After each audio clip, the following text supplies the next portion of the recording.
Good morning student. Last class में हमने Newton की गति के नियमों के बारे में पढ़ लिया था। न्यूटन की गति के 3 नियम जो थे उसके बारे में डिस्कस कर लिया था और उसमें दूसरा नियम जो था हमारा वो ज्यादा इंपॉर्टेंट हुआ करता है। दूसरा जो नियम था वो ज्यादा इंपॉर्टेंट था, उसमें डेरिवेशन था, उसमें न्यूमेरिकल में हम डिस्कस कर सकते हैं। और आज हम पढ़ेंगे बेटा बल के बारे में। थोड़ा सा हम बल के बारे में पढ़ेंगे। हम 9th क्लास का बेसिक पढ़ रहे थे जिसमें हमने गति के बारे में पढ़ लिया। उससे पहले हमने कुछ परिभाषाएं सीख ली, गति पढ़ लिया, उसके बाद में न्यूटन की गति के नियम हो गया। तो वो जो चैप्टर था उसमें इतना हम बेसिक सीख लेते। अब आज हम कुछ बल के बारे में पढ़ेंगे और फिर बल में हम गुरुत्वाकर्षण बल की भी बात करेंगे, ठीक है ना, जो 9th क्लास का पढ़ा हुआ है आपका थोड़ा सा। तो देखो बल जो है वो आपका पढ़ा हुआ है। फिजिक्स में बल और गति दोनों इंपॉर्टेंट टॉपिक होते हैं और इनसे बहुत सारे क्वेश्चन एग्जाम में पूछे जाते हैं। तो बल की बात करें हम जनरल, तो किसी वस्तु को धक्का देना या खींचना एक बल है। किसी वस्तु को धक्का देना या खींचना क्या है? बल। पुश करना या पुल करने को अपन बल बोलते हैं। 6ठी 7वीं 8वीं क्लासेस से आप पढ़ते आ रहे हैं कि बल क्या चीज होती है। किसी वस्तु को धक्का मारना या उसको खींचना बल होता है, ठीक है ना। ऐसी जनरल परिभाषाएं पढ़ी और भी हम बल की कई परिभाषाएं पढ़ेंगे। तो बल जो है हमने ऐसा बोल दिया कि धक्का मारना या खींचने को हमने बल बोला। बल एक सदिश राशि होती है, ठीक है ना। जैसे किसी वस्तु पे आप धक्का लगाते हो, ठीक है ना, तो वो गति करती है। तो किसी निश्चित दिशा में गति होती है, जिस दिशा में बल लगाते हैं उसी दिशा में गति होती है, हम ऐसा जानते हैं। तो बल आपकी क्या हुई बेटा? एक सदिश राशि हुई। बल कैसी राशि है? सदिश, जिसमें परिमाण भी होता है और दिशा भी होता है। अब जो बल का परिमाण है वो डिपेंड किस पे करता है कि वस्तु कितनी भारी है। अगर वस्तु ज्यादा भारी होगी तो उस पर ज्यादा परिमाण का बल लगाना होगा और वस्तु हल्की है तो उसे कम परिमाण का बल लगाना होता है। तो ये जो है वो किस पर डिपेंड करता है बेटा? बल का परिमाण जो है वो वस्तु पर डिपेंड करता है, कितनी भारी है कितनी हल्की है, ठीक है। हमें ये पता चल गया ये सदिश राशि होती है। हमने इसकी परिभाषा सीख ली, किसी वस्तु को धक्का देना या उसको खींचना एक बल होता है, ठीक है। इसका जो एमकेएस पद्धति में या एसआई पद्धति में जो मात्रक होता है वो न्यूटन होता है। बल का मात्रक क्या होता है बेटा? हम यहीं से स्टार्ट करते हैं टॉपिक बल का मात्रक। जनरल बात करें बल का मात्रक, तो बल का मात्रक आपने सीखा हुआ है न्यूटन होता है, क्योंकि सबसे पहले न्यूटन ने इसको कैपिटल एन से निर्देशित करते हैं। सबसे पहले बल को न्यूटन ने परिभाषित किया था। सबसे पहले बल को किसने परिभाषित किया था? न्यूटन ने। इसलिए उसके नाम से इसका मात्रक चल पड़ा, उसके नाम से ही उसका मात्रक बल का मात्रक दिया जाता है, ठीक है ना। जिस साइंटिस्ट ने जिस भौतिक राशि को परिभाषित किया होगा या उसकी रिसर्च करी होगी या उसके बारे में बताया होगा, उसके नाम से ही मात्रक दिया जाता है।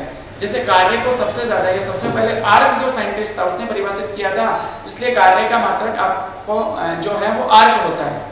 ऐसे मात्रक आर्क होता है, सॉरी जूल। सीजीएस मात्रक आर्क होता है, ऐसे मात्रक जूल होता है, ठीक है। आपने 10th क्लास में थोड़ा सा डिस्कस किया होगा। तो बल का मात्रक आपको पता चल गया न्यूटन। अब इस एक न्यूटन बल की बात करें हम कि भाई ये न्यूटन बल कैसे परिभाषित किया जाता है कि एक न्यूटन बल कितना बल होता है, ठीक है ना। तो उसको हम कैसे परिभाषित करते हैं वो देखो। आपने पिछली क्लास में न्यूटन की गति के दूसरे नियम में एक सूत्र सीखा था, F बराबर ma। F बराबर क्या सीखा हुआ है? ma। ये न्यूटन की गति का दूसरा नियम नहीं है, ये दूसरे नियम से व्युत्पन्न किया जाता है। ये जो सूत्र है वो न्यूटन की गति के दूसरे नियम से हम व्युत्पन्न करते हैं, इसलिए F बराबर ma हमने लिखा, जहां m वस्तु का द्रव्यमान, a उसका त्वरण, ठीक है। तो हम इसको ऐसे परिभाषित कर सकते हैं F बराबर ma को।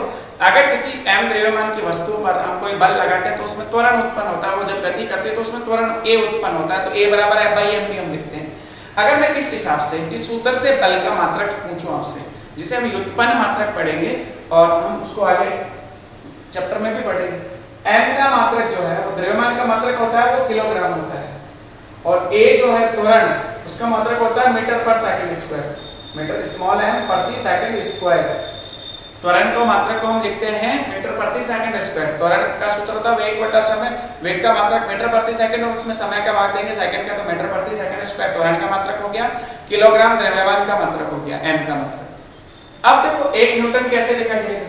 1 न्यूटन बल जो है वो 1 किलोग्राम मीटर प्रति सेकंड स्क्वायर के बराबर होता है। इसे हम व्युत्पन्न मात्रक भी बोलते हैं। देखो व्युत्पन्न मात्रक कैसे होता है कि हमने न्यूटन को जो है वो इससे व्युत्पन्न किया, किलोग्राम द्रव्यमान समय तीनों आ गए उसमें, किलोग्राम मीटर जो है और समय तीनों आ गए। तो अब आप इसको कैसे परिभाषित करोगे 1 न्यूटन बल को?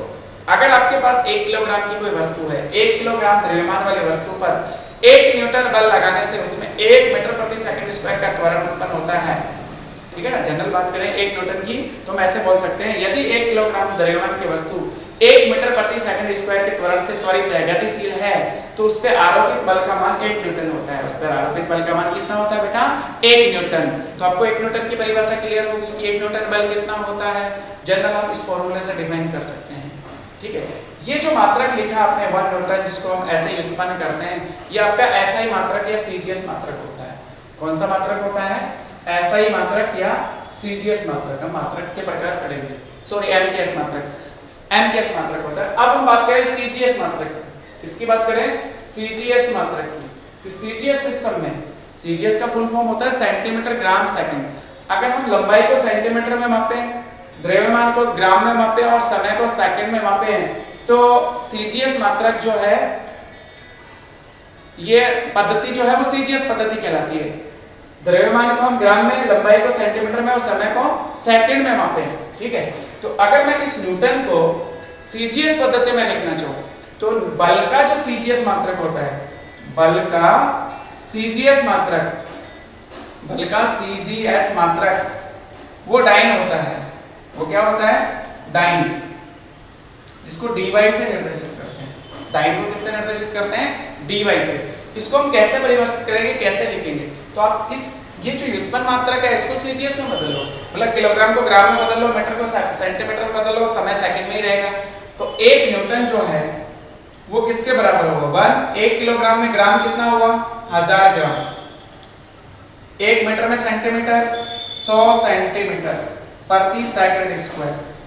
1000 गुणा 100 कितना हो गया? 10⁵ ग्राम सेंटीमीटर प्रति सेकंड स्क्वायर। और इस ग्राम सेंटीमीटर प्रति सेकंड स्क्वायर को हम डाइन बोलते हैं। तो 1 न्यूटन बल जो है वो 10⁵ डाइन के बराबर होता है।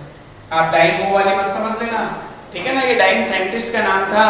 डाइन किसका नाम था बेटा? कोई साइंटिस्ट था जिसने बल को सीजीएस पद्धति में परिभाषित किया था। इसलिए सीजीएस पद्धति वाला जो मात्रक है ग्राम सेंटीमीटर प्रति सेकंड स्क्वायर, इसको डाइन बोला गया है। इसको क्या बोला गया है? डाइन। और 1 न्यूटन बल का परिमाण जो है वो 10⁵ डाइन के बराबर होता है। 1 न्यूटन बल जो है वो 10⁵ डाइन के बराबर माना जाता है, या होता है, कन्फर्म यही होता है, ठीक है। तो आपने बल का एमकेएस पद्धति में और सीजीएस पद्धति दोनों पद्धति में मात्रक पता कर लिया और दोनों में संबंध भी पता कर लिया कि 1 न्यूटन बल जो है वो 10⁵ डाइन के बराबर होता है। आपने ये भी डिफाइन कर लिया कि बल सदिश राशि होती है, बल सदिश राशि होती है, तो मात्रक में कोई समस्या नहीं आएगी, बहुत इजी है, ठीक है। अब हम बात करते हैं बल के प्रकार की। बल वैसे तो 2 प्रकार के होते हैं और फिर उसके अंदर अपन छोटे छोटे और प्रकार भी पढ़ते हैं। बल 2 प्रकार के कौन से होते हैं? दिखने वाला बल और नहीं दिखने वाला बल, टचिंग फोर्स और नॉन टचिंग फोर्स। दिखने वाले बल और नहीं दिखने वाले बल। पहला जो प्रकार लिख रहा हूं, मैं लिख रहा हूं नहीं दिखने वाला बल, जो में दिखे नहीं दिखने वाले बल। इसमें हम 4 प्रकार पढ़ेंगे और दिखने वाले बल जो है उसमें हम लगभग 3 जो है अपने पास में 3 प्रकार है। दिखने वाले जो जिसमें टच करना पड़ता हो, दिखने वाले बल जो हमें दिखते हो। जैसे किसी वस्तु को धक्का दे रहे हैं तो हम उसको टच कर रहे हैं, वस्तु को हम धक्का मार रहे हैं तो उसको हम टच कर रहे हैं, दिखने वाला है, ठीक है ना। घर्षण बल, ठीक है ना। जैसे हम चलते हैं पृथ्वी की सतह पे, तो पृथ्वी की सतह और अपने पैरों की जो सतह है उसमें स्पर्श होता है। स्पर्श होने से जो घर्षण बल लगता है, स्पर्श होने से क्या लगता है? घर्षण बल। तुम्हें दिखता है वो बल, ठीक है। जो बल दिखते नहीं है उनके बारे में बात करते हैं। अपने 9th क्लास में एक बल पढ़ा होगा, गुरुत्वाकर्षण बल। पहला जो बल है गुरुत्वाकर्षण बल, जो पृथ्वी के गुरुत्वाकर्षण के कारण लगता है। प्रत्येक वस्तु पृथ्वी की तरफ ही आकर्षित होती है। गुरुत्वाकर्षण बल जो हमें दिखता नहीं है, जो बल हमें दिखता नहीं है। कोई भी वस्तु अगर हम पृथ्वी की सतह पे गिराते हैं या हम जैसे हम रुके हुए हैं पृथ्वी की सतह पे, तो गुरुत्वाकर्षण बल के कारण ही रुके हुए, क्योंकि mg नीचे की तरफ लगता है। तो पृथ्वी की सतह की ओर जो बल जो हमें दिखता नहीं है किसी भी वस्तु पर, उसे हम बोलते हैं गुरुत्वाकर्षण बल। तो ये क्या बल दिखने वाला है? नहीं, ये नहीं दिखने वाला बल हुआ बेटा। अगला बल अगर हम बात करें 2 आवेशों की, 10वीं क्लास में थोड़ा सा आपने विद्युत वाले चैप्टर में आवेश का अध्ययन किया होगा, ठीक है। तो आवेशों के मध्य जो बल लगता है, 2 स्थिर आवेशों के मध्य जो बल लगता है उसे हम बोलते हैं स्थिर वैद्युत बल। स्थिर वैद्युत बल अंग्रेजी में बोलते हैं इलेक्ट्रोस्टैटिक फोर्स। स्थिर वैद्युत बल ये भी नहीं दिखने वाला बल है। स्थिर वैद्युत बल ये जो बल है वो हमें दिखता नहीं है, स्थिर वैद्युत बल जो है वो हमें दिखता नहीं है। तीसरा प्रकार जो है, और ये आवेशों के मध्य लगा, ये जो बल है वो किसके बीच लगता है बेटा, दो आवेशों के मध्य, तो बल हमें दिखता नहीं है। ठीक है, अब हम बात करेंगे स्थिर वैद्युत बल की, जो हमें दिखता नहीं है, दो आवेशों के मध्य लगता है, और इस वाले बल को हम 12वीं क्लास में डिस्कस करेंगे। 12वीं क्लास के शुरू के 6 चैप्टर स्थिर वैद्युत बल पे ही डिपेंड, मतलब आवेश पे, स्थिर आवेशों की बात करेंगे उन चैप्टर्स में हम। तो दो आवेशों के बीच जो बल होगा या दो से ज्यादा आवेशों के बीच जो बल होगा उसे स्थिर विद्युत बल बोलेंगे। एक्चुअल में हमें आवेश ही नहीं दिखते, तो ये बल कहां से दिखेगा। तीसरा बल जो है वो है चुंबकीय बल। तीसरा बल जो है वो कौन सा है, चुंबकीय बल। चुंबकीय बल, दो चुंबक के बीच, आपने देखा होगा बचपन में, आपने किया होगा या अभी भी करते होंगे, दो चुंबक जिसके नॉर्थ पोल और साउथ पोल, उत्तरी ध्रुव दक्षिण ध्रुव को हम पास में लाते हैं तो क्या हो जाते हैं, चिपक जाते हैं। इसका मतलब वो बल हमें दिखता नहीं, पर जैसे हम पास में लाते हैं तो हमें ऐसा फील होता है कि कोई बल लग रहा है, और वो जो बल होता है उसे हम बोलते हैं चुंबकीय बल। अगर नॉर्थ नॉर्थ या साउथ साउथ को पास में लाते हैं तो रिपल्शन होता है, मतलब बल वो जो है वो चिपकते नहीं है, वो दूर भागाने की कोशिश करते हैं। दोनों पोल एक दूसरे को क्या करते हैं, दूर भगाने की कोशिश करते हैं, तो वो जो बल होता है वो चुंबकीय बल होता है। ये आकर्षण प्रतिकर्षण दोनों प्रकार का होता है, ये भी आकर्षण प्रतिकर्षण दोनों प्रकार का होता है। और ये जो गुरुत्वाकर्षण बल है वो केवल आकर्षण बल होता है, मतलब पृथ्वी वस्तुओं को अपनी तरफ ही आकर्षित करती है, प्रतिकर्षित नहीं करती है, इसलिए केवल इसको आकर्षण बल बोला जाता है। और इसमें आकर्षण प्रतिकर्षण, अगर दो समान प्रकृति के आवेश हैं, प्लस प्लस या माइनस माइनस, तो उनमें प्रतिकर्षण बल लगता है, और अगर विपरीत प्रकृति वाले आवेश हैं तो उनमें आकर्षण बल लगता है। ऐसे चुंबकीय बल में भी यही होता है, नॉर्थ साउथ में आकर्षण होता है और साउथ साउथ नॉर्थ नॉर्थ में प्रतिकर्षण होता है। ठीक है, और चौथा जो नहीं दिखने वाला बल है वो नाभिकीय बल। परमाणु के बीच जो नाभिक होता है, तो नाभिकों के बीच जो बल लगता है उसे बोलते हैं नाभिकीय बल, न्यूक्लियर फोर्स, नाभिकीय बल। ये बल भी हमें दिखता नहीं है, ये बल भी हमें दिखता नहीं। तो ये दो बल हम 12वीं क्लास में डिस्कस करेंगे। ये वाला बल हमारे 11वीं क्लास में है, और ये नाभिकीय बल थोड़ा बहुत 12वीं क्लास में, इसमें है ही नहीं कुछ, ये ज्यादा नहीं पढ़ना होता है, इसमें केवल इसका एक छोटा मोटा कोई फॉर्मूला पढ़ना होता है। इस तरह से हम 4 बल जो है वो ऐसे पढ़ते हैं जो हमें दिखते नहीं।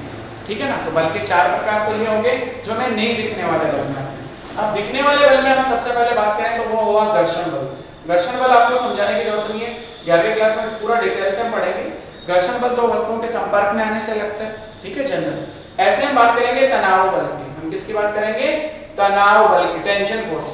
जो डोरी होती है, अगर डोरी से कोई पत्थर बांध के आप लटकाते हैं तो उसमें तनाव उत्पन्न होता है, तो वो जो बल होता है उसे हम बोलते हैं तनाव बल। तीसरा जो है वो अभिलंब बल। तीसरा बल कौन सा हुआ, अभिलंब बल।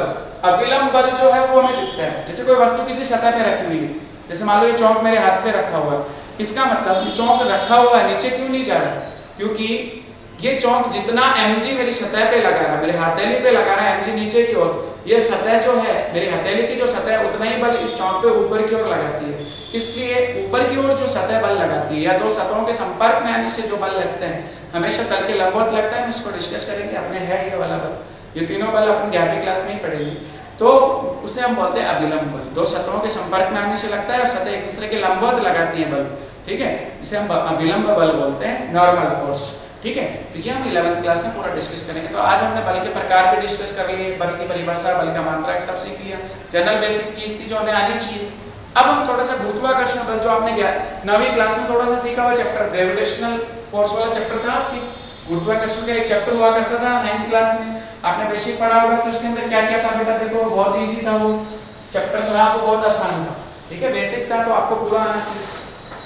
गुरुत्वाकर्षण बल, गुरुत्वाकर्षण बल, देखो ग्रेविटेशनल फोर्स की बात करें, दो वस्तुएं होती है। ठीक है, दो वस्तुओं के बीच लगता है जिनके द्रव्यमान कुछ होंगे। ठीक है ना, वो वस्तु छोटी भी हो सकती है, बहुत बड़ी भी हो सकती है। ठीक है ना, बड़ी चीजें भी हो सकती है और छोटी वस्तु भी हो सकती है। जैसे बहुत बड़ी वस्तु की बात नहीं करें अपन, एक छोटी वस्तु की बात करें जिसका द्रव्यमान क्या पता है, 9th क्लास वाला से करो। दूसरी वस्तु जिसका द्रव्यमान स्मॉल है, एक बड़ी एक छोटी, या दोनों बराबर भी हो सकती है, कैसे भी हो कुछ फर्क नहीं पड़ता, दोनों कुछ दूरी पर स्थित है। दोनों के बीच की जो दूरी है वो स्मॉल r है। दोनों के बीच की दूरी कितनी है, स्मॉल r दूरी पर स्थित है। तो जो न्यूटन ने बताया कि दो वस्तु जिनके द्रव्यमान capital M small M r दूरी पर स्थित है, तो उनके मध्य लगने वाला गुरुत्वाकर्षण बल का परिमाण, उनके मध्य लगने वाले गुरुत्वाकर्षण बल का परिमाण जो है वो समानुपाती होता है दोनों के द्रव्यमान के गुणनफल के। समीकरण संख्या 1। न्यूटन ने बताया कि दो m द्रव्यमान की या दो वस्तु जिनके द्रव्यमान क्रमशः कैपिटल M स्मॉल m व बीच की दूरी स्मॉल r है, मतलब दोनों स्मॉल r दूरी पर स्थित हैं, तो उनके मध्य लगने वाला गुरुत्वाकर्षण बल का परिमाण दोनों वस्तुओं के द्रव्यमान के गुणनफल के समानुपाती होता है। ये नियम था, ये न्यूटन ने खोज करी थी। जब उसके ऊपर सेब गिरा था ना न्यूटन के ऊपर आके, तब उसने ये रिसर्च करी थी कि ऐसा कैसे हो रहा है, ये सेब मेरे ऊपर ही क्यों गिरा, नीचे कैसे है, ऊपर क्यों नहीं गया, ये आकाश में ऊपर क्यों नहीं गया। तब उसने ये रिसर्च करके बताया कि ये जो गुरुत्वाकर्षण बल होता है, तब गुरुत्वाकर्षण बल की खोज हुई थी और वो उसका परिमाण जो है वो दोनों वस्तुओं के द्रव्यमान के गुणनफल के समानुपाती होता है। अगर द्रव्यमान का गुणनफल ज्यादा होगा, वस्तुएं बड़ी होंगी तो गुरुत्वाकर्षण बल ज्यादा लगेगा, और वस्तुएं छोटी होंगी तो गुरुत्वाकर्षण बल कम लगेगा। फिर उसने बताया कि एक और कॉन्सेप्ट होता है इसमें, दूरी पर भी निर्भर करता है। ये किस पर निर्भर करता है? दूरी पर। अगर वस्तुएं पास पास होंगी तो बल ज्यादा लगेगा, दूर दूर होंगी तो बल कम लगेगा। इसका मतलब दूरी के वर्ग के व्युत्क्रमानुपाती होता है। उसने बोला कि जो बल लग रहा है वो दोनों वस्तुओं के बीच की दूरी के वर्ग के व्युत्क्रमानुपाती भी होता है। तो दूसरा स्टेटमेंट उसने ये दिया, F व्युत्क्रमानुपाती r²। फिर दोनों इक्वेशन को हमने कंबाइन कर लिया, दोनों इक्वेशन को कंबाइन कर लिया तो F समानुपाती आपके पास समीकरण आई capital M small m upon r², capital M small m upon r²। ये सूत्र आपने पढ़ा होगा। फिर जब हम समानुपाती चिन्ह हटाते हैं तो एक कांस्टेंट ले लेते हैं, F बराबर उस कांस्टेंट को कैपिटल G लिखा होगा आपने, उस कांस्टेंट को क्या लिखा होगा? Capital G capital M small m upon r², capital M capital small m upon r²। F बराबर G capital M small m upon r²। ये अपने पास बल का सूत्र है, गुरुत्वाकर्षण बल का। अगर ध्यान से देखा जाए तो ये जो बल होता है ना गुरुत्वाकर्षण बल, ये दोनों वस्तुएं एक दूसरे पे लगाती हैं। मतलब जितना बल कैपिटल M स्मॉल m पे लगाती है उतना ही बल स्मॉल m कैपिटल M पे भी लगाती है, और ये बल आकर्षण बल होता है, मतलब एक दूसरे को आकर्षित करती है वस्तुएं। ठीक है, और कितने परिमाण से? ये परिमाण दोनों के लिए समान होगा। ऐसा नहीं कि बड़ी वाली वस्तु है ना छोटे वाले को ज्यादा बल से खींच लेती है और छोटे वाले बड़े वाले को कम बल से खींचती है, ऐसा नहीं है। बराबर बल से, बराबर परिमाण से खींचती है। बल सदिश राशि है तो जिसका थोड़ा सदिश रूप भी मैं बताऊंगा कि कैसे होता है, ठीक है ना, दिशाएं कैसे होती है। हमेशा ये आकर्षण बल होता है। तो जब आप इसको बड़ी बुक्स में या 9th क्लास में लिखा होगा या माइनस साइन लगा होता है, ठीक है ना, वो माइनस साइन ये निर्देशित करता है कि आकर्षण बल ही होता है, गुरुत्वाकर्षण बल केवल आकर्षण बल होता है। अब यहाँ पे आपने ये जो कैपिटल G लिखा है ये आपकी एक कांस्टेंट वैल्यू होती है जिसे बोला जाता है यूनिवर्सल ग्रेविटेशनल कांस्टेंट, गुरुत्वीय सार्वत्रिक नियतांक, गुरुत्वीय सार्वत्रिक नियतांक, गुरुत्वीय सार्वत्रिक नियतांक। इसकी वैल्यू फिक्स होती है, चाहे अपन बड़ी वस्तुओं के बीच बल ज्ञात करें चाहे छोटी वस्तुओं की, इसकी वैल्यू फिक्स होती है, कांस्टेंट वैल्यू होती है। कैपिटल G का जो मान होता है वो 6.67 10⁻11। इसका मात्रक अपन यहां से निकाल सकते हैं, इसको वज्र गुणा करो, न्यूटन मीटर स्क्वायर प्रति kilogram into kilogram, kilogram square, newton metre square प्रति kilogram square, newton metre square प्रति किलोग्राम स्क्वायर। G का मात्रक हुआ कैपिटल G का, इसको हम बोलते हैं गुरुत्वीय सार्वत्रिक नियतांक, जिसका मान इतना होता है। ठीक है, ये फिक्स है।